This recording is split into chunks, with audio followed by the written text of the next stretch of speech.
안녕하세요. 오늘은 부추김치를 만들어 볼 거예요.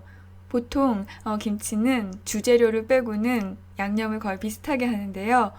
오늘 만드는 부추김치에는 양념을 좀 다르게 해요. 그거를 좀 유심히 봐주세요. 제일 먼저 찹쌀풀을 쓸 거예요. 찹쌀가루 테이블스푼 하나, 15ml를 넣어주시고요. 물은 그 10배인 150ml를 넣어주시는데요. 물을 한꺼번에 넣으면 찹쌀가루가 잘 안 풀려요. 그러니까 처음에는 물을 반만 넣고 찹쌀가루를 다 풀어주신 다음에 나머지 물을 넣고 불을 켜신 다음에 팔팔 끓을 때까지 끓여주시면 돼요. 김치 만들 때 가장 어려운 부분이 바로 찹쌀풀 쓰는 거예요. 그거 말고는 샐러드만큼 간단해요. 저렇게 거품이 보글보글 나면은 다 끓은 거거든요. 여기에다가 물을 50ml 정도 더 넣어주세요. 그리고 이제 다른 그릇에 옮겨서 찹쌀풀을 식혀주세요. 이제 양념을 만들어 줄 건데요. 보통 김치에는 천일염을 쓰잖아요. 그런데 오늘 부추김치에는 간장을 넣어주세요. 간장을 테이블스푼 4개를 넣어주시고요. 그리고 맛을 조금 더 만들어주기 위해서 피쉬 소스를 테이블스푼 2개를 넣어주세요.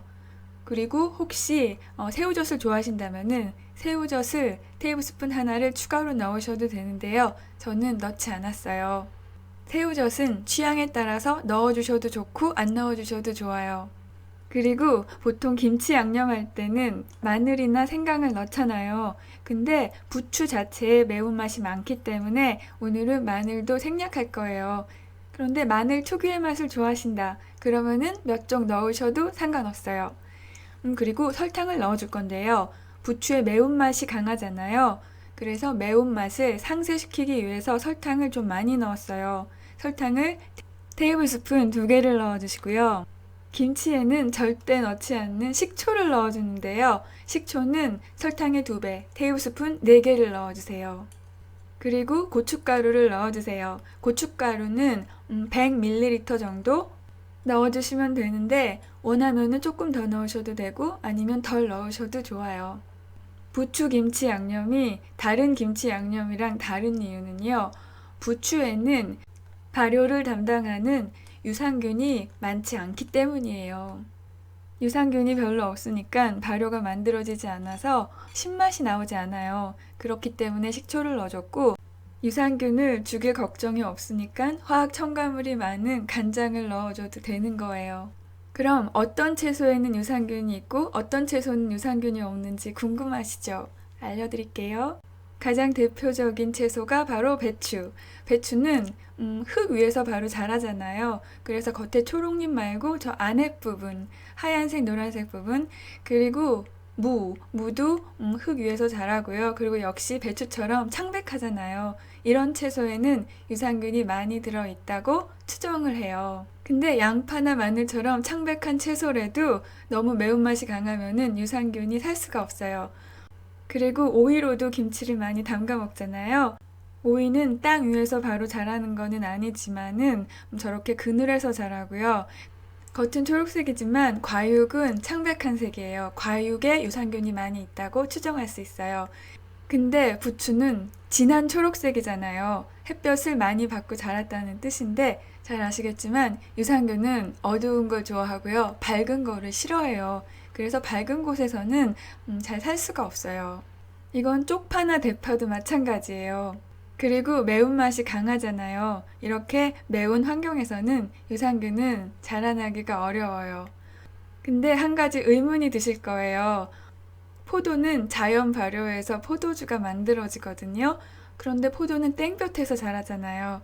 근데 포도의 겉면만 땡볕에 노출돼 있지 포도 안쪽 있잖아요. 서로 붙어 있는데 그런 곳은 햇볕 보기 힘들어요.